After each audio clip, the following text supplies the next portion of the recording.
हमारे अंदर की आवाज नहीं होती है, वो हमारे मन की आवाज होती है। मन की आवाज, मन जो है ना हमारा, वो बिल्कुल एक छोटे से बच्चे के जैसा है। आप में से किसी के घर में कोई छोटे बच्चे हैं, जैसे 2 साल के 3 साल के हैं, तो आप लोग बड़े अच्छे से रिलेट कर पाओगे। मुझे अपने घर में सबसे ज़्यादा जो इंटरेस्टिंग काम लगता है ना, मतलब जो करने में मुझे बहुत मज़ा आता है, घंटों तक कर सकता हूँ, वो है कि अपनी उस 2.5 साल की बेटी को बैठ करके दूर से ऑब्जर्व करता रहूँ, देखता रहूँ कि वो क्या करती है, क्यों करती है, कैसे करती है, उसके दिमाग में क्या चल रहा होता है।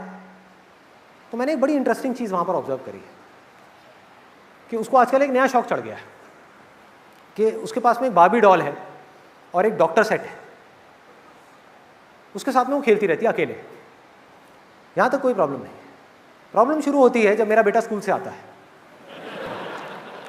वो आता है और अभी कुछ दिन पहले की बात है, वो अपने एक रोबोट से खेलने लगे। उसको मैंने एक रोबोट दिलाया था छोटा सा, उसके साथ में खेल रहा हूँ। और जब तक वो खेल रहा था बिना खुश हुए, तब तक मेरी बेटी को कोई प्रॉब्लम नहीं थी। इसको ध्यान से समझना, because I am going in the depths of mind कि हमारे माइंड कैसे काम करता है। आपकी लाइफ काम करती है आपके माइंड से, और अगर आपको माइंड समझ आ गया तो आपको लाइफ समझ आ गई। आपको लाइफ को समझने की जरूरत नहीं है, माइंड को समझ लो, अंदर की दुनिया को समझ लो, बाहर की सारी दुनिया समझ आ जाएगी। सो बारीकी से देखना जो चीज मैं बोल रहा हूं, पेशेंटली आराम से समझना। तो जब तक मेरा बेटा किसी टॉय के साथ खेल रहा है और वो दुखी है, वो खुश नहीं है उस टॉय से, तो मेरी बेटी को कोई फर्क नहीं पड़ता। जैसे ही वो बेटा एक्साइटेड होने लग जाता है, बड़ा खुश हो जाता है, मतलब हंस रहा है, उछल रहा है, कूद रहा है, ये सारे काम कर रहा है, तो मेरी बेटी का ध्यान अपने टॉय से हट जाता है, उसके रोबोट की तरफ चला जाता है। वो धीरे धीरे गई मेरे बेटे के पास में और जा करके रोबोट को टच करने की कोशिश करी। उसने उसका हाथ हटा दिया, उसने उसको टच नहीं करने दिया। उसके बाद उसने पूरा घर सर पे उठा लिया, मेरी 2.5 साल की बेटी ने, रो रो करके कि मुझे वो रोबोट चाहिए, मुझे वो चाहिए, मुझे वो चाहिए, मुझे वो चाहिए, मुझे वो चाहिए। और तब तक रोती रही जब तक उसको मिल नहीं गया। हम सबको अपने हथियार डालने पड़े, उसको उठा करके वो रोबोट दे दिया। अब अपने रोबोट को ऐसे पकड़ा कस के, और बड़े स्टाइल से हम सबको देख रहे कि मैं जीत गई और तुम सारे बेवकूफ हो, तुम सब हार गए।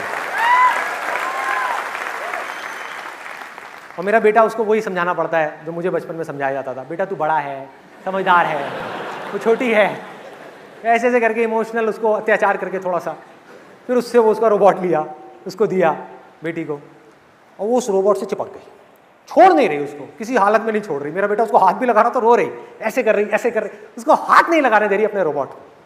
वो रोबोट जो कुछ देर पहले तक उसका नहीं था, अब वो उसका हो गया।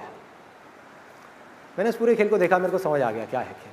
मैंने अपने बेटे को बोला, मैंने कहा एक काम को चेस लेकर के आ, तो मैं उसके साथ चेस खेलने लगा। और बीच बीच में मैंने कहा चल यार हाई फाइव ऐसे, तो मैंने अपने बेटे के साथ, जिसका नाम हृदय है, उसको हाई फाइव दिया।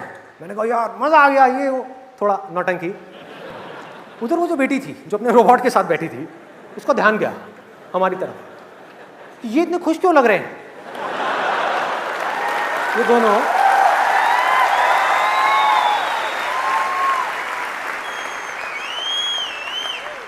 उसने ये कंक्लूजन निकाल लिया कि शायद ये चेस की वजह से खुश है। समझ लेना अच्छे तरीके से, ये हमारा मन है और वो आ गई चेस पे आकर के कब्जा करने के लिए, आकर के हमारी पूरी गेम खराब कर दी।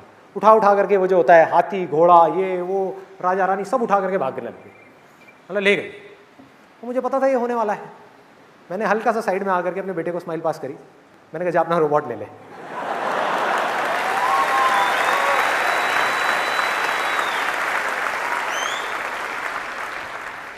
बच्चे को कोई खिलौना चाहिए,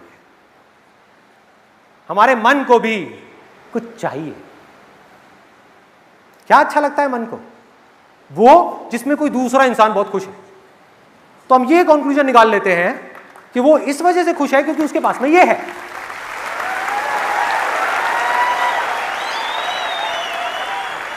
चाहे वजह कुछ और ही हो, चाहे वजह कुछ और हो। आप में से कितने लोग जॉब करते हैं? कितने लोग अपनी जॉब से बहुत खुश हैं? कोई बात नहीं, it's a proven fact world wide. 90% से ज्यादा जो लोग जॉब करते हैं वो अपनी जॉब